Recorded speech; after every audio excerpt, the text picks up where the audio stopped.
మన ప్రభువును రక్షకుడైన యేసు క్రీస్తు అతి శ్రేష్టమైన నామాన్ని బట్టి ఈ ఉదయకాల హోసన్న దైవ సందేశాలు అనే ఈ కార్యక్రమం వింటున్న దేవుని బిడ్డలని మీకు శుభం కలుగునగాక, దీవెన కలుగునగాక. అంతా బాగున్నారా? మీ క్షేమం కోరి నిత్యం ప్రార్థన చేస్తున్నాం. ఈ వాక్యం ద్వారా మీరు దీవించబడి అనేకులకి షేర్ చేస్తున్నారుగా, ఆ ప్రతిఫలం మీకు కలుగుతుంది. మీకు కలిగిన క్షేమం వారికి కలుగుతుంది. ఇప్పుడు ఒక వాక్యాన్ని జ్ఞాపకం చేస్తాను. అదేమిటంటే, యెహోషువ అనే ఓ దైవజనుడు తన ప్రజలతో ఈ మాట చెప్పాడు. ఏమని చెప్పాడు అంటే, మీ దేవుడైన యెహోవాను మీరు హత్తుకొని ఉండవలను.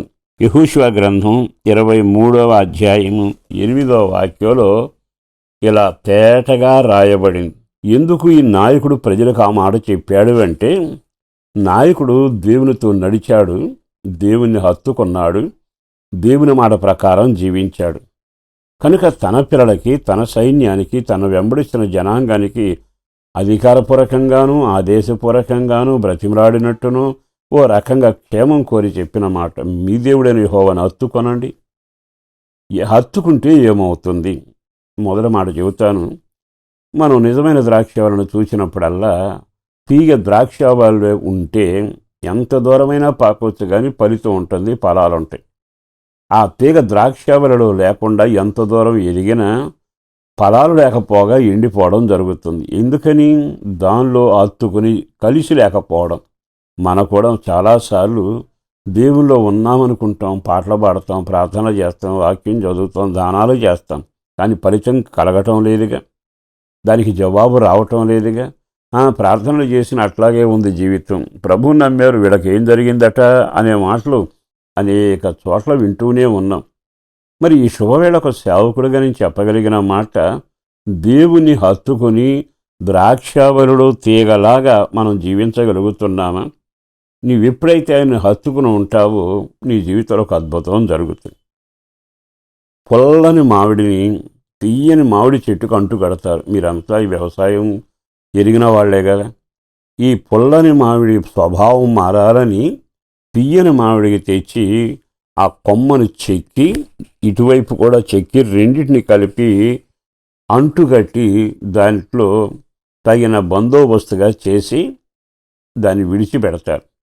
ఆ తర్వాత 1 సంవత్సరం 2 సంవత్సరాలు అయ్యేటప్పటికీ పూత వస్తుంది. 3వ ఏటు కాపు వచ్చే చెట్లు కూడా ఉన్నాయి. తీరా చూస్తే, పళ్ళు కాశాక చూస్తే ఈ పులుపు కొమ్మకి తీయని పండ్లు ప్రారంభమయ్యాయి. ఎలా సాధ్యం? అంటు కట్టబడడం.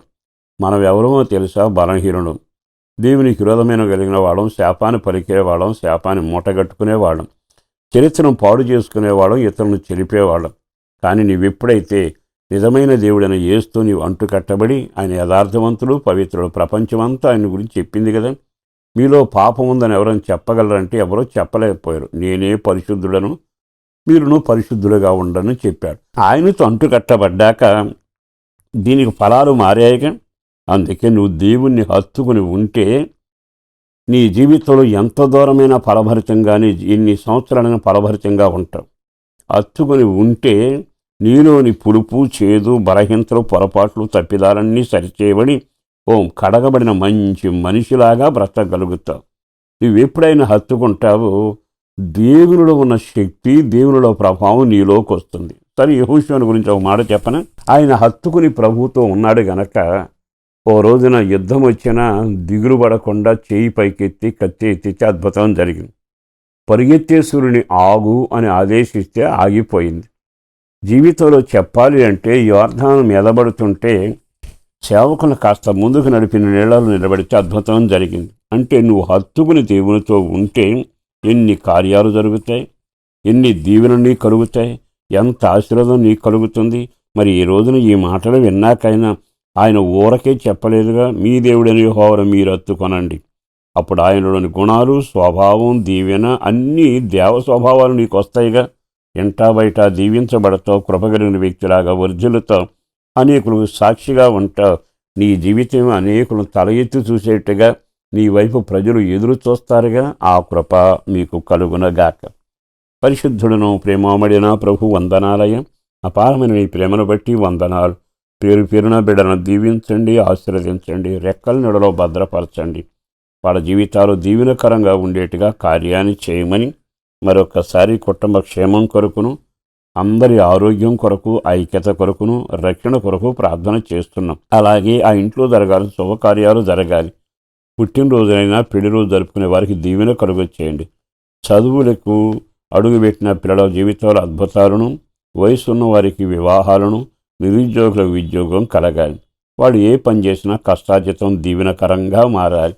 ఆరోగ్యం, అన్యోన్యత, ప్రేమ, పవిత్రత, ప్రార్థన, రక్షణ భాగ్యంతో వారందరినీ జీవింపజేసి నడిపించుమని, వారి చేతి పనిని ఆశీర్వాదకరంగా మార్చుమని యేసు పేరట వేడుచున్నాము తండ్రి. ఆమేన్.